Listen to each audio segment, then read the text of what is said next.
This new project is called Domino, and it refers to the domino theory.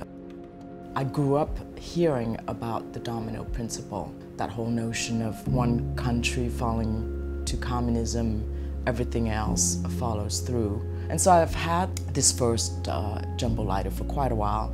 It was made in Japan. It's very heavy, and of course it reminded me of the Viet Nam era Zippo lighters. I had been collecting those in the early 2000s or the late 90s when I returned to Vietnam, and especially when I started working with the Vietnam War reenactors. It was part of the gear and the outfit that they needed. As a Viet Cong, I didn't really need the lighters, but to sort of become involved with the reenactors, you know, I did everything I could to obtain more lighters, to trade with them, and to gain favors. I had always known about the lighters. I think it was CBS News who reported on the use of the lighters by the GIs to particularly torch the huts and the villages in Vietnam. And it was horrific, and it was so painful to watch through the footage and to connect that sort of devastation and that sort of gesture with the lighters. And so that somewhat stayed in my mind. Well, the authentic Zippo was the one that is made in Bradford, Pennsylvania. They were brought to Vietnam in the 60s by the GIs, and they were often engraved in-country by Vietnamese engravers. I really love these for what they say. They're obviously iconic, but the association between its functionality and the inscriptions, the vernacular aspect of it is fascinating to me.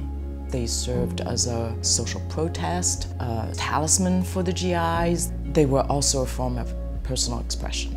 And many of these, I think, are so resonant today still. Black cats for communism.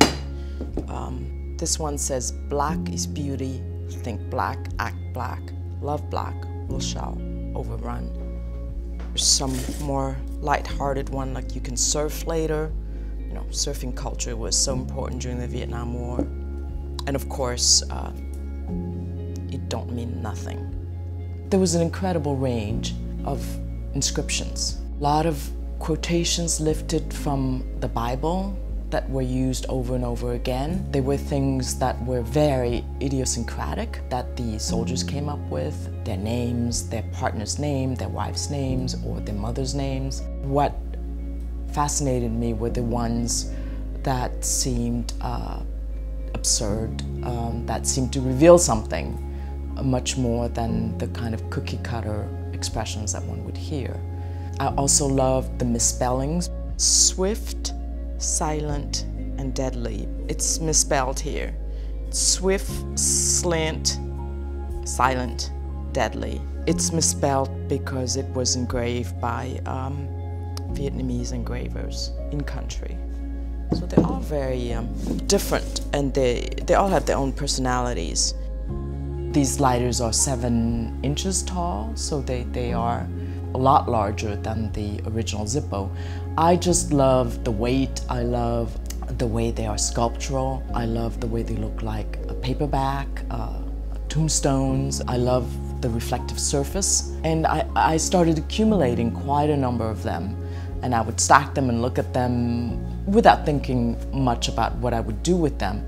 Eventually, it seemed that I needed to engrave them, and started going back and researching the original Zippos and what inscriptions were on them. I think that quarantine also allowed me to spend more time thinking. After I started engraving the lighters, I realized that, well, maybe they needed to be dressed, or they needed to have some kind of accoutrement. The woven sleeves are an homage to Joseph and Annie Albers, to both of them, for obvious reasons. The weaving, the play with color theories. In a way, the cozies, the sleeves make sense to me because they actually hold something that is too hot to handle, you know, literally. Thinking about the history, how they were used during the Vietnam War by the GIs. They could also be understood as tea cozies, you know, holding something warm for a long time.